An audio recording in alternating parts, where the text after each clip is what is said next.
शांति। आज हम आपको ये सुना रहे हैं कि अंत समय के लिए हम क्या तैयारी करें।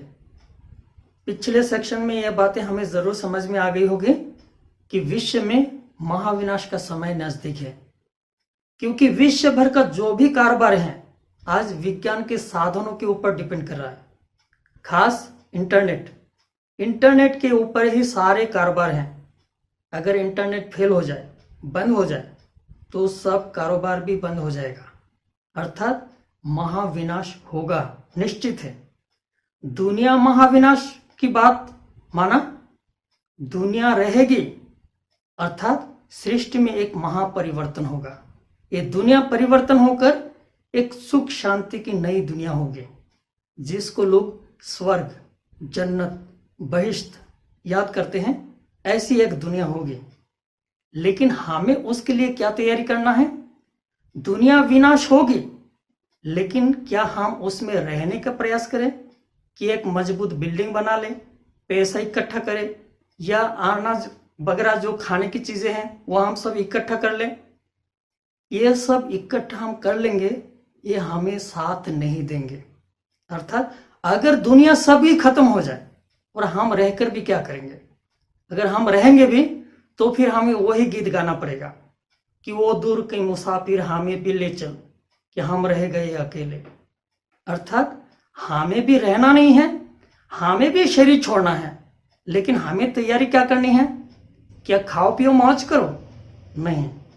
अर्थात हमें ऐसी तैयारी करनी है कि हमें कोई दुख ना हो। सृष्टि का अंत होगा, हमारा शरीर छोड़ना पड़ेगा, लेकिन हमें कोई दुख ना हो। खुशी खुशी से हम शरीर छोड़े, स्व इच्छा से हम शरीर छोड़े। हमें कोई दुख से, मजबूरी से हमें मरने के लिए मजबूर ना बने, लेकिन हम खुशी खुशी से, स्व इच्छा से शरीर छोड़े। उसके लिए हमें क्या करना है। उसके लिए 6 बातें हमारे सामने आती हैं। 6 बातें में पहले आता है हम अपना मन को शक्तिशाली बनाएं। मन माना संकल्प को शक्तिशाली बनाएं कि कुछ भी हम देखते हैं, मन में हमारा कोई प्रश्न उत्पन्न ना हो कि ये क्यों हो रहा है, ऐसा होता है क्या, ऐसा नहीं होना चाहिए, ये अगर ऐसा होता तो ऐसा होता। ये जो हमारा मन में उलझन होता है उसको हम कंट्रोल करें। अर्थात उसके लिए गीता के एक महावाक्य को हम याद करें कि जो हुआ अच्छा हुआ, जो हो रहा है वो अच्छा हो रहा है, जो होगा और बहुत अच्छा होगा। अभी इस बात को हम कैसे अप्लाई करें। कोई भी बात अगर अच्छा हमें दिखाई नहीं दे रहे हैं, कोई नुकसान हमें दिखाई दे रहे, मन में हम कैसे ये अप्लाई करें कि जो हुआ अच्छा हुआ।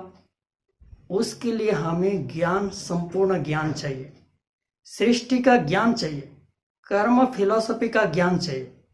तभी वो हमारे अंदर से वो उत्पन्न होगा कि जो हुआ अच्छा हुआ। समझने के बाद यही गीता के महावाक्य है।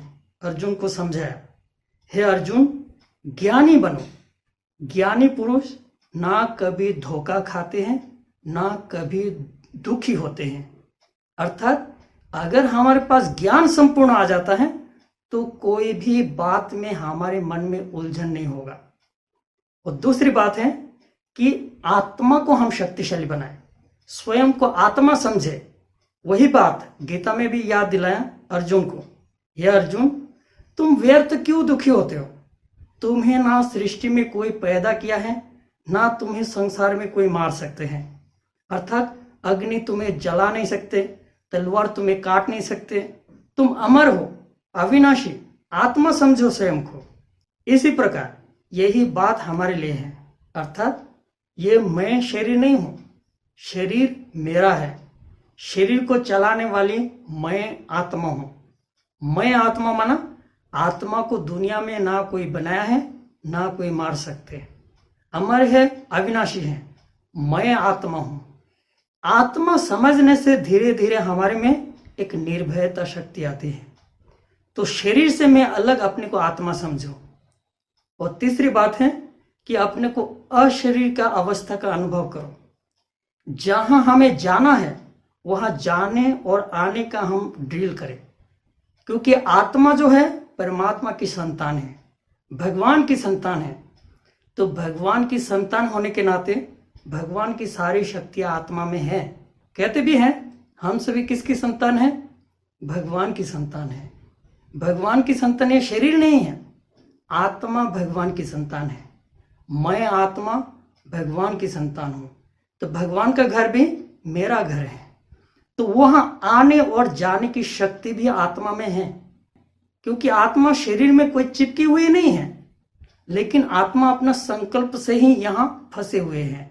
तो स्वयं को मैं आत्मा समझूं और आत्मा में एकाग्र होकर इस शरीर से न्यारा होकर परम धाम में आने जाने की हम ड्रिल करें। तो उससे क्या होगा?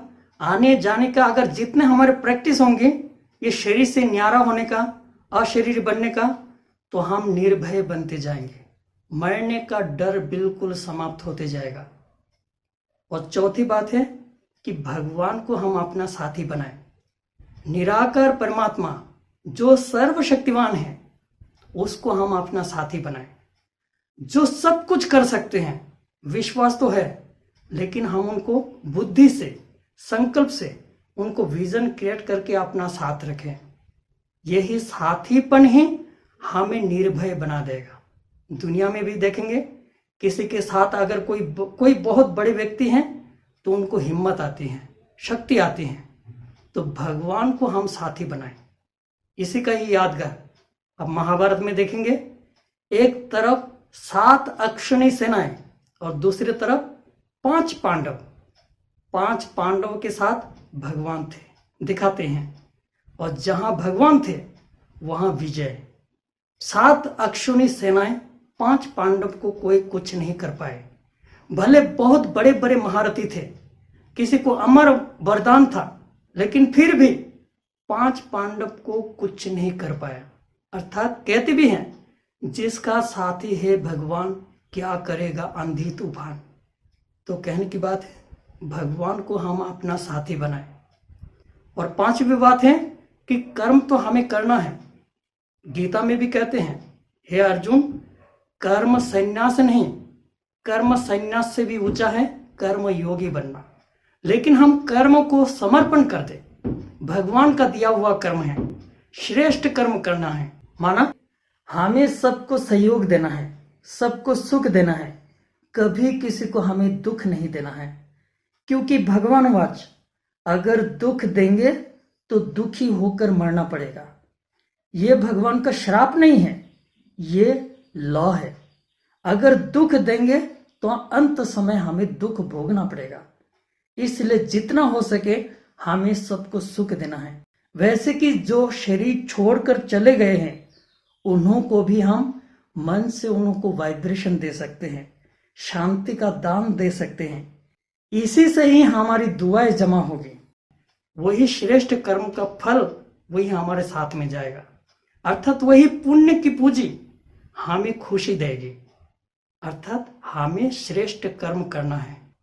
और छठी बात है कि पवित्रता की धारणा को हमें अपनानी है।